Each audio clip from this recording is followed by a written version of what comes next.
सुप्रभात बच्चों। आज की कक्षा में हम राम लक्ष्मण परशुराम संवाद पाठ का चौथा बंद पढ़ेंगे। पहले वाचन करते हैं। कौशिक सुनहु मंद येहु बालक, कुटिल काल बस निज कुल घालक। भानुवंश राकेश कलंकु, निपट निरंकुश अबुध असंकु। काल कवल होई हैं छन माही, कहो पुकार खोरि मोहि नाही। तुम हटकहु जो चहहु उबारा, कही प्रताप बल रोषु हमारा। लखन कहेउ मुनि सुजस तुम्हारा, तुम्हि अछत को बरनय पारा। अपने को मुँह तुम आपन करनी, अपने मुँह तुम आपन करनी। बार अनेक भांति बहु बरनी, नहीं संतोषु तु पुनि कुछ कहूँ। जन ऋषि रोकि दुसह दुख सहूँ। वीरवती वीरव्रती तुम धीर अछोभा, गारी देत न पावहु शोभा। सूर समर करनी करहीं, कही न जनावहीं आप।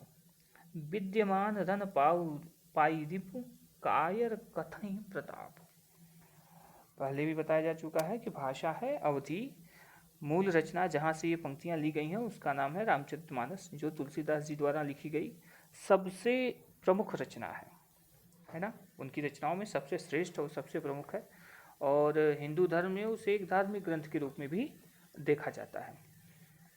तो बातें पहले भी हो चुकी हैं इस पर। प्रसंग आप सबको पता है कि लक्ष्मण और परशुराम का संवाद चल रहा है। लक्ष्मण की कुछ अनुचित बातें कहने पर, अनुचित मतलब वो बातें उन्होंने गलत नहीं कही, लेकिन जिस तरीके से कहा उसको सुनकर परशुराम जी को क्रोध आया, और लक्ष्मण जी की इस बर्ताव को देखकर विश्वामित्र जी को संबोधित करते हुए वो क्या कह रहे हैं। सबसे पहले हम इसके शब्द अर्थ को देख लेते हैं। कौशिक शब्द का जो प्रयोग हुआ है, कौशिक का अर्थ है यहाँ पर विश्वामित्र जी से है ना, उनका संबोधन है। विश्वामित्र जी का नाम कौशिक था। सुनो मतलब सुनो, मंद मतलब एक तरह से होता है मंद बुद्धि, लेकिन यहाँ पर मंद बुद्धि भी कहा जा सकता है, नीच भी कहा जा सकता है, क्योंकि यहाँ पे थोड़ा सा कुटिल कड़े शब्दों का प्रयोग कर रहे हैं परशुराम जी। मतलब जिसको हम लोग बोलचाल में गाली बोलते हैं ना, आगे वो शब्द मिलेगा भी। तो मंद मतलब नीच हो सकता है। ये मतलब यह, बालक मतलब बालक जान ही रहे हैं। कुटिल मतलब होता है कि दुष्ट है ना, जो बहुत टेढ़ा मेढ़ा आदमी हो उसे दुष्ट प्रवृत्ति का बोलते हैं, उसे बोलते हैं कुटिल। कालवश मतलब काल के वश में हो जाना। निज मतलब स्वयं अपने का। कुल मतलब खानदान, समझ रहे हैं। घालक मतलब घातक होना। भानुवंश, ये देखिए भानुवंश, भानु मतलब होता है सूर्य, तो भानुवंश का तात्पर्य यहाँ पे सूर्य वंश, जो कि राम का वंश था। राम किस वंश थे? सूर्यवंशी थे। राकेश चंद्रमा। कलंक का अर्थ है कलंक। निपट मतलब है ना, निपट का अर्थ होता है पूर्ण रूप से है ना। निरंकुश मतलब जिसके ऊपर कोई अंकुश ना हो, जिसके ऊपर कोई नियंत्रण ना हो, उसे कहते हैं निरंकुश। अबुध, अबुध का अर्थ होता है नासमझ। असंकु मतलब जिसके अंदर शंका ना हो, क्योंकि शंका जो होती है वो कहीं ना कहीं खतरे से बचाती है। जो एकदम शंका रहित तो उसे असंकु कहेंगे। काल कवल, काल मतलब होता है समय, लेकिन यहाँ पर काल का अर्थ है मृत्यु, क्योंकि काल का अर्थ मृत्यु भी होता है। कवल मतलब होता है कौर, जो हम खाना खाते हैं निवाला लेते हैं मुंह में, उसे कौर बोलते हैं। तो काल का कौर मतलब ये मृत्यु का निवाला हो जाएगा। हुई है क्षण माही, हुई है मतलब हो जाएगा, क्षण मतलब क्षण में, एक समय के लिए है, जो हम लोग एक क्षण बोलते हैं, मतलब सेकंड से भी कम हिस्सा, एक क्षण। माही मतलब में। कहो पुकारी, कहो मतलब कहो, पुकार मतलब बोलकर। खोरी मतलब होता है दोष। मोहि मतलब मेरा, नाही मतलब नहीं। तुम हटकहूँ, हटकहूँ का अर्थ होता है कि तुम इसे, मतलब तुम का तुम होता है, हटकहूँ मतलब मना करना है ना। जो चहूँ उबारा, जो मतलब जो, चहूँ मतलब चाहते हो, उबारा मतलब इसे निवारना चाहते हो, उसे मुक्त करना चाहते हो, उसे बचाना चाहते हो, एक तरह से उबार देना। जैसे कोई डूब रहा उसको पानी में से निकाल दीजिए तो उसे आप बचा लिए, यही होता है उबार देना। कही प्रताप, प्रताप मतलब प्रताप, जो यश होता है। बलु, बल। रोष मतलब क्रोध, हमारा तो समझ रहे हैं आप लोग। लखन कहे मुनि सुजस, सुजस मन यश तुम्हें अक्षत को बरने पर, अक्षत मतलब जिसका क्षय ना हो, है ना। अक्षत का अर्थ होता है क्षय ना हो, लेकिन यहाँ पर अक्षत का अर्थ जो हो जाएगा एक तरह से कि आप स्वयं हैं यहाँ पे, है ना, आपकी महिमा है, तुम्हें अक्षत को बरने पा रहा है। व्याख्या करते समय मैं इसको क्लियर बताऊंगा। अपने मुँह तुम आपन करनी, मुँह मतलब मुँह से, बार अनेक भांति बहु बनी, बहु मतलब बहुत बार, और वर्णनी मतलब वर्णन करना, है ना। भांति मतलब प्रकार से, अनेक प्रकार से। नहीं संतोष तू पुनि कुछ कहूँ, सीधा है, पुनि मतलब पुनः, फिर से। जन रिस, रिस मतलब क्रोध, रोकी मतलब रोक कर, दुसह मतलब जिसे सहा ना जा सके, दुख मतलब दुख, और सहू मतलब सहना। वीरवती मतलब जिसने वीरता का व्रत लिया हो, जो वीर हो, महावीर हो। तुम धीर अक्षोभा, अक्षोभा का अर्थ होता है निर्भीक होना, एकदम जिसके अंदर डर ना हो, भय ना हो, अक्षोभा। हालांकि क्षोभ का अर्थ होता है दुख, लेकिन यहाँ पर अक्षोभ का अर्थ ये कहा जा सकता है कि जिसे एकदम किसी चीज का भय ना हो। गारी मतलब गाली, है ना, जो किसी के लिए बुरे शब्दों का प्रयोग करके उसे दुख देते हैं लोग, उसे गाली कहते हैं। जैसे शुरुआत में यहाँ पर गाली का प्रयोग किया गया, कुटिल, दुष्ट कहा गया है, नीच कहा गया है, तो ये सब गाली हुई। देत न पावहु शोभा, शोभा सुशोभित होना, अच्छा नहीं लग रहा है। सूर मतलब वीर, समर मतलब होता है युद्ध, जनावा ही मतलब जनाना, विद्यमान रन पाए, विद्यमान मतलब प्रेजेंट, एक तरह से हिंदी में, इंग्लिश में जिसको बोलते हैं विद्यमान मतलब प्रेजेंट, है ना, उपस्थित होने पर।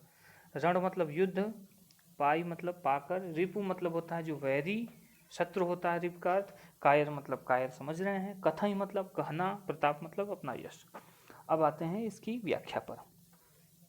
परशुराम जी विश्वामित्र को संबोधित करते हुए उनको एक तरह से वार्निंग जिसको बोलते हैं, चेताना, वार्निंग देते हुए, चेताते हुए बोल रहे हैं विश्वामित्र को कि हे विश्वामित्र, हे कौशिक, विश्वामित्र सुनो, यह जो नीच बालक है, लक्ष्मण की ओर इशारा करते हुए बोल रहे हैं कि हे विश्वामित्र सुनो, यह जो नीच बालक है ना, यह बहुत ही दुष्ट है,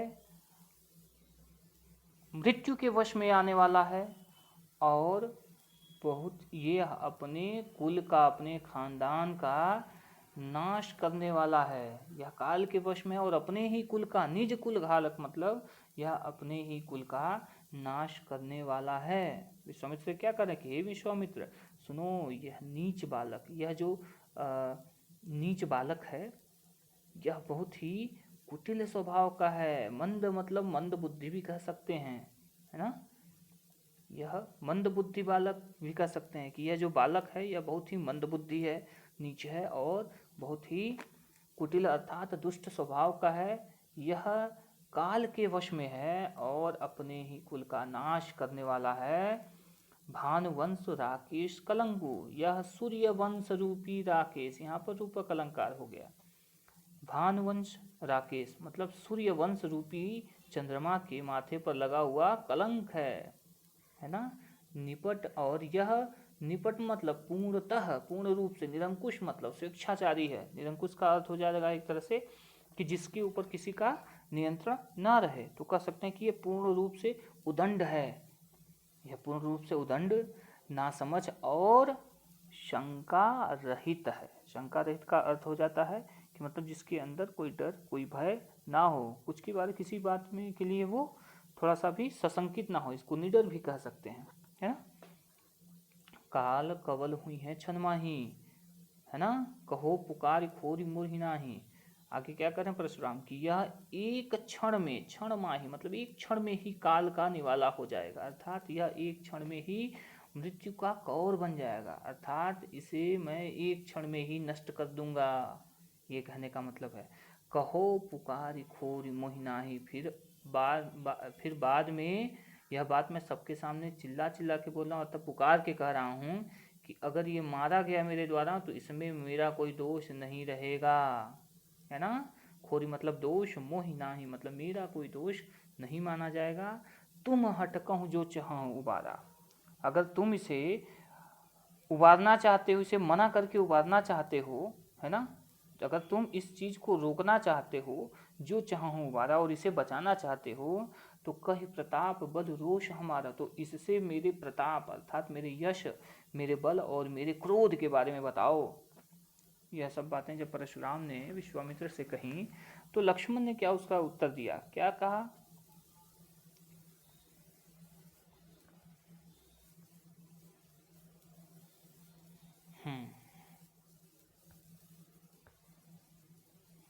लक्ष्मण ने कहा,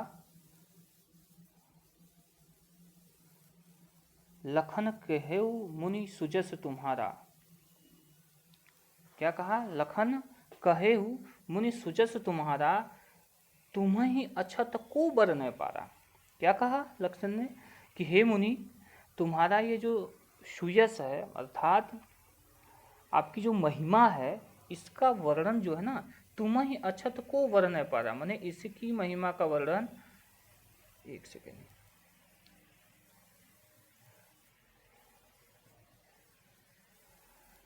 हाँ, तुम्हें अछत को बर न पारा, यह इसकी महिमा, तुम्हारा जो सुयस है अर्थात तुम्हारी जो महिमा है, इसका वर्णन अक्षत को बर न, माने तुम्हारे आगे, तुम्हारे उपस्थित होने पर, जबकि तुम सीधे खड़े हो, तो तुम्हारे सामने ही तुम्हारी महिमा का वर्णन करने में पार कौन पा सकता है। पार पाना मतलब पिछाड़ देना, पार पाना मतलब जैसे होता है ना कि हम समुद्र को पार नहीं पा सकते, मतलब समुद्र को हरा नहीं कर सकते, पराजित नहीं कर सकते। तो यही कहना चाहते हैं लक्ष्मण, व्यंग करना चाहते हैं कि हे परशुराम, हे मुनि, आपके सामने ही आपकी वीरता का, आपकी महिमा का वर्णन करने में आपसे आगे कोई नहीं हो सकता, अर्थात आप स्वयं ही ये सब कुछ कर सकते हैं, आपसे बढ़िया कोई वर्णन नहीं कर सकता। ये व्यंग कर रहे हैं, उनके ऊपर कमेंट कर रहे हैं एक तरह से। अपने मुँह तुम आपन करनी, बार अनेक भांति बहुबरनी। आपने अपने ही मुंह से, अपने ही मुंह से अपनी करनी को बार बार अनेक प्रकार तरीके से वर्णित किया है, अर्थात आपने अपने ही मुंह से अपने ही कार्यों को, अपनी ही महिमा का वर्णन बार बार किया है, अनेक प्रकार से किया है। नहीं संतोष तो पुण्य कुछ कहूँ, अगर आपको अभी भी संतोष नहीं हुआ है, अपनी वीरता का वर्णन करते करते आप थके नहीं हैं, अभी भी आपको लग रहा है कि बहुत कुछ बाकी हो गया, रह गया है कहने से, तो जन ऋषि रोक दुसह दुख सहूं, तो इसका वर्णन करिए। अपने क्रोध को रोक करके असहनीय दुख मत सहिए, है ना, आप अपना क्रोध मत रोकिए, ठीक है ना। जो भी आपके मन में बताना है, आपको आपकी महिमा का वर्णन करना है, आप बहुत बार कर भी चुके हैं, और जो बच गया है उसका भी आप वर्णन अच्छे से कर लीजिए। वीर व्रति तुम धीर अछोभा, आप तो वीरता का व्रत धारण करने वाले हैं, आप वीर हैं, धैर्यवान हैं, और अछोभा का मतलब मैंने बताया था निर्भीक, निर्भीक भी हैं। गाली दे ना पावो शोभा, ये गाली देना आपको शोभा नहीं दे रहा है ना। गाली कब कोई देता है? जब अगला लाचार हो जाता है। अगर आपस में गाली गलौज होता है तो उसके पीछे एक ही वजह होती है कि व्यक्ति जब कुछ नहीं कर पाता है तो वो गाली देने लगता है। तो इसलिए लक्ष्मण कह रहे हैं कि आप अपनी वीरता का वर्णन करिए, और आप तो वीर हैं, धैर्यवान हैं, निर्भीक हैं, ये गाली देना आपको शोभा नहीं देता है। आगे क्या दोहे में क्या कहा जा रहा है, लक्ष्मण ही कह रहे हैं कि सूर समर करनी करहीं, कहीं न जनावह आप, कि जो सूर होते हैं अर्थात जो वीर होते हैं वह युद्ध में कार्य करते हैं, युद्ध करते हैं, अपना करनी करते हैं, मतलब अपना काम करते हैं, कह करके लोगों को बताते नहीं हैं। कहीं ना जनावा ही आप, मतलब जो सूरवीर होते हैं, जो वीर होते हैं, योद्धा होते हैं, वह जब युद्ध भूमि में पहुंचते हैं तो युद्ध करते हैं, खड़े होकर के और बोल बोल के अपनी वीरता का वर्णन नहीं करते हैं, जनाते नहीं है कि मैं वीर हूँ, वीर मैं हूँ। वो कार्य करते हैं, उनके कार्य से ही पता चलता है कि वो वीर हैं या नहीं है। विद्यमान रण पाई रिपु, कायर कथई प्रभात। विद्यमान रण माने रण को पा करके, विद्यमान रण पाई रिपु, शत्रु युद्ध भूमि में शत्रु को सामने पा करके, कायर कथई प्रताप, कायर ही होते हैं जो अपने महिमा का वर्णन करते हैं, अर्थात शत्रु के सामने उपस्थित होने पर वीर पुरुष युद्ध करते हैं और कायर अपनी महिमा का वर्णन करते हैं। तो बच्चों आज की ये कक्षा यहाँ समाप्त होती है, और अगला जो बंद बचा हुआ है उस पर अगली वीडियो में बातचीत करेंगे। आप लोग इसको अच्छे से देख लीजिएगा, अगर कोई भ्रम हो तो दोबारा ये वीडियो देख लीजिएगा, और वीडियो देखने के बाद अगर आपको अच्छा लगता है तो नीचे लाइक और कमेंट ज़रूर करिएगा। धन्यवाद।